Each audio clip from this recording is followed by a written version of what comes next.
ตอนนี้ก็ได้มีโอกาสผ่านมาทางบ้านบ่อสิงก็เลยจะมาอัปเดตวิถีชีวิตของบ่อสิงให้พ่อแม่พี่น้อง FC เบิ่งว่าปัจจุบันนี้เพิ่นอยู่จังไดกินจังไดการใช้ชีวิตของเพิ่นนั่นแหละเนาะก็มี FC อยู่เพิ่นคอมเมนต์เข้ามาหรือว่าเพิ่นทักเข้ามาหาบ่อแอนเพิ่นว่าอยากซื้อดินดอนตอนหญ้าให้บ่อสิงในราคา 10,000 บาทนี่แหละเพิ่นว่าพอเป็นไปได้บ่อยากให้บ่อสิงมีกระท่อมเป็นของตัวเองเวลาฝนตกฟ้าลงมาสิมีบนอยู่บนเช่าอะไรเพิ่นว่าเนาะแต่แนวความคิดของบ่อแอนคิดว่าดินในราคา10,000นี่ก็ค่อนข้างจะหาซื้อยากเนาะถ้าว่าในราคาที่ประมาณ50,000หรือว่าเกินหั่นน่ะสิมีค่อนข้างอยู่เพราะว่าดินชำนี้มันก็โอ้บ่ได้ซื้อยากเลยว่าง่ายกันเนาะพี่น้องเนาะ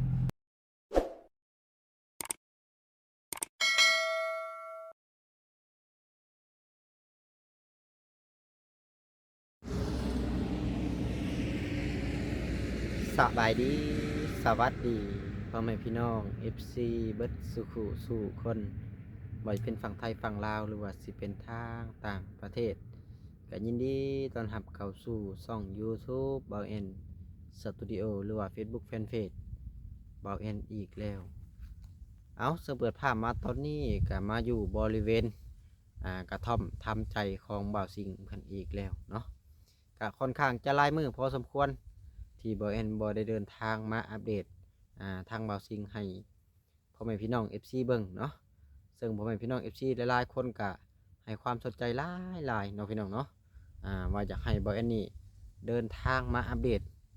ชีวิตของเบาซิงให้เบิ้งแน่ว่า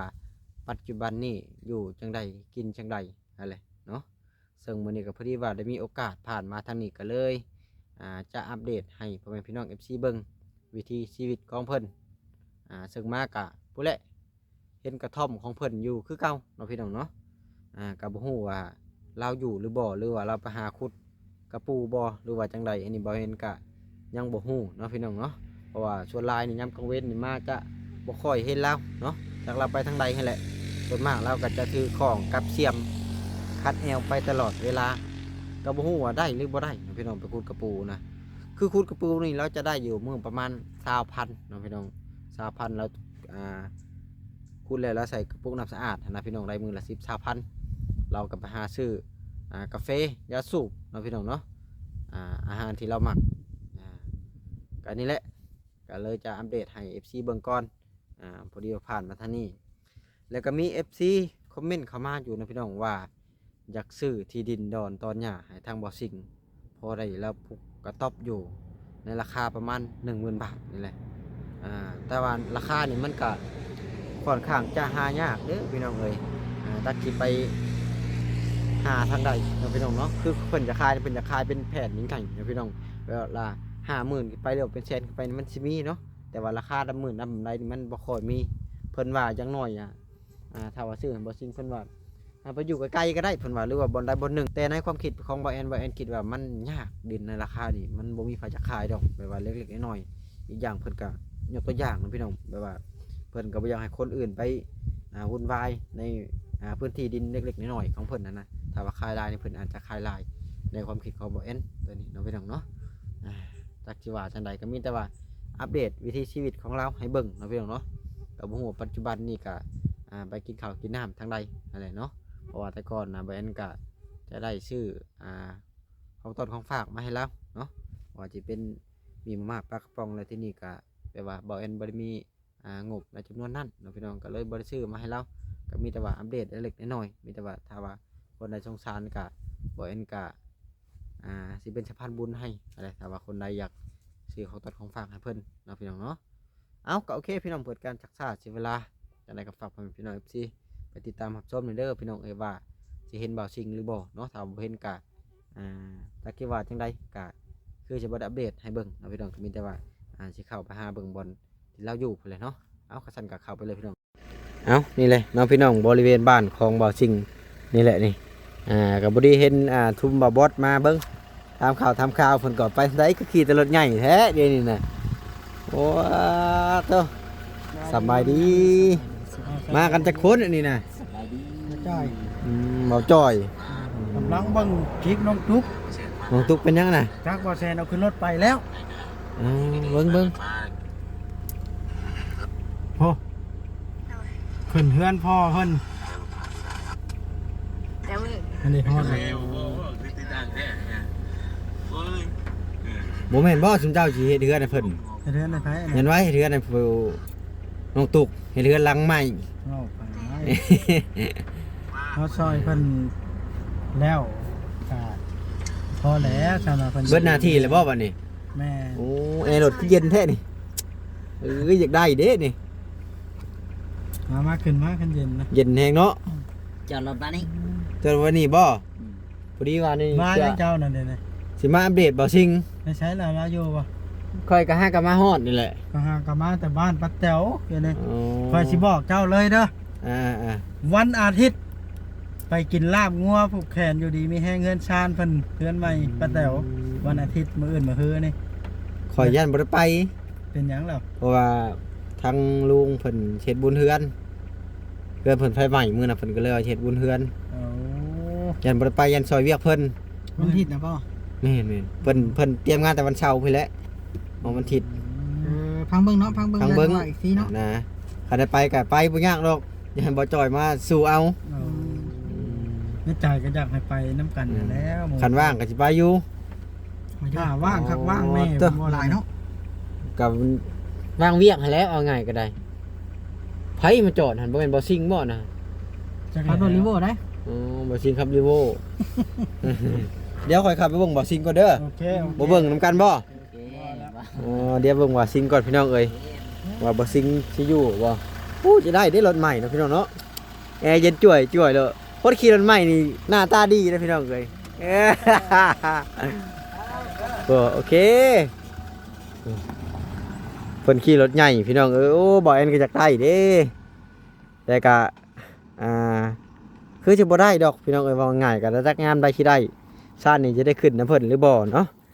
เดี๋ยวขับไปหาบ่อซิงก่อนว่าบ่อซิงอยู่หรือบ่เนาะพี่น้องเนาะถ้าว่าเราอยู่ก็จะได้อัปเดตให้พ่อแม่พี่น้อง FC เบิ่งบ่อซิงบ่อซิงบ่อซิงอยู่บ่บ่ซิงบ่เห็นได้พี่น้องเอ้ยก็บ่ฮู้ว่าไปทางใดน่าจะไปหาอยู่หากินบ่เนาะเดี๋ยวว่าแอนสิขับรถเลาะหาแล้วก่อนเนาะพี่น้องพอมาก็บ่เห็นแล้วเด้เดี๋ยวสิไปเลาะเบิ่งทางนั้นเนาะพี่น้องว่าเลาะเบิ่งแจไรอ้อยถ้าบ่เห็นก็สิกลับออกพี่เนาะถ้าว่าบ่เห็นแล้วก็สิเมื่อพี่น้องเอ้ยนี่แหละมากับรถคู่ใจของบ่แอนคือเก่าพี่น้องว่ามีรถคู่ใจคันเดียวนี่แหละถ้ามีรถใหญ่คือสิคักอยู่พี่น้องเอ้ยไปไทยคนเดียวก็คือสิสะดวกสบายเดี๋ยวบ่แอนไปหาเลาะเบิ่งว่าซิงก็เด้อพี่น้องเด้อ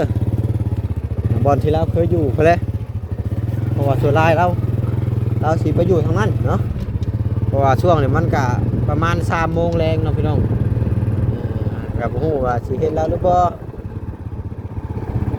เดี๋ยวไปเลาะเบิ่งก่อน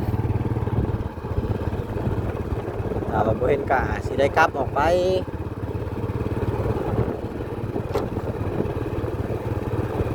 แต่ก่อนเราจะอยู่บอนนี่แหละเนาะพี่น้องแถวนี่แหละอันนี้จะเป็นบ่อนกระท่อมเก่าของเราเนาะแต่ว่าบ่ฮู้ว่าเห็นเราหรือบ่ถ้าบ่เห็นบ่แอนก็กลับเมื่อเลยพี่น้องเอ้ยว่าสิอัปเดตให้พ่อแม่พี่น้อง FC เบิ่งแต่ก่อนเรามักมานั่งแถวนี้อันนี้บ่แอนคิดว่าอาจจะบ่เฮ็ดดอกพี่น้องเพราะว่ามันยังเว้นเนี่ยนะบางทีเราไปหาอยู่หากินเดี๋ยวก็สิกลับไปพุ่นแหละทางเก่าพุ่นแหละพี่น้องเอ้ย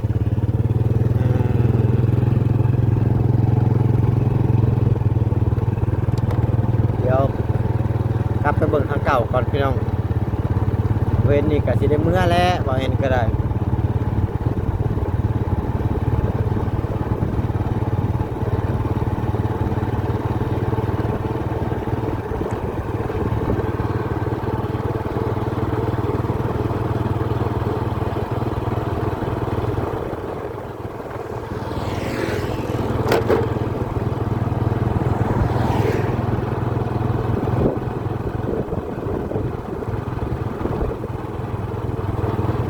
บนเราอยู่พี่น้อง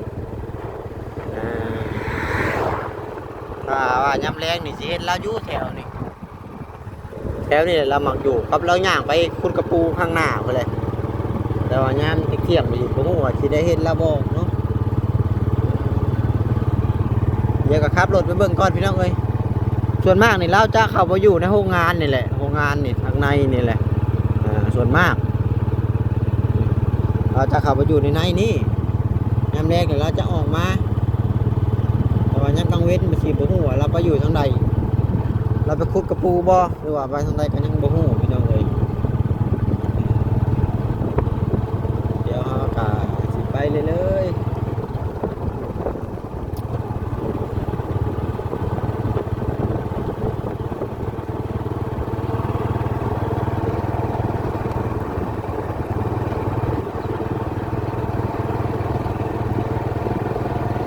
นี่แหละตอนที่เราหมักอยู่แต่เก่าเราจะอยู่ในนี่อยู่ในโรงงานนี่เนาะแต่บ่ฮู้ว่าหรือว่ารับมาหาขุดปูทางนี้บ่เอ็นก็ยังบ่แน่ใจอยู่เด้อพี่น้องเอ้ยแต่สิไปเลาะเบิ่งว่าเราอยู่เท่านี้ก็ได้เห็นว่าเราบ่อยู่ก็บ่ได้เห็นเนาะ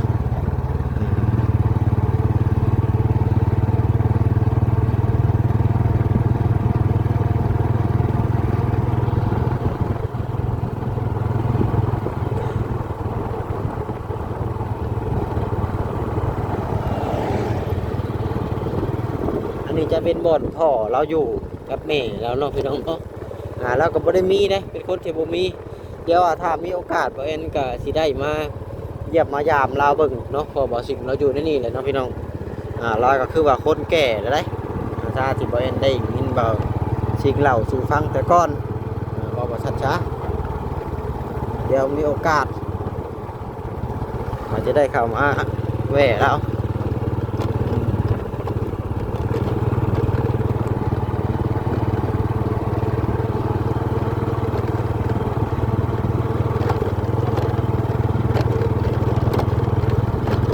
แค่นี้แหละปกติบ่สิ่งเราหาเรา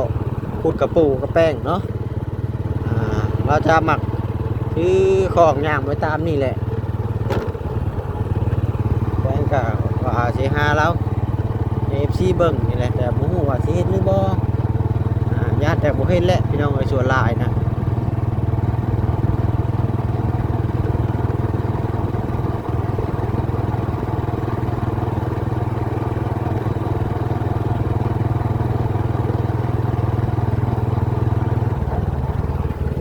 พายอย่างเลยเป็นบ่ชิงบ่คือว่าจังไดพี่น้อง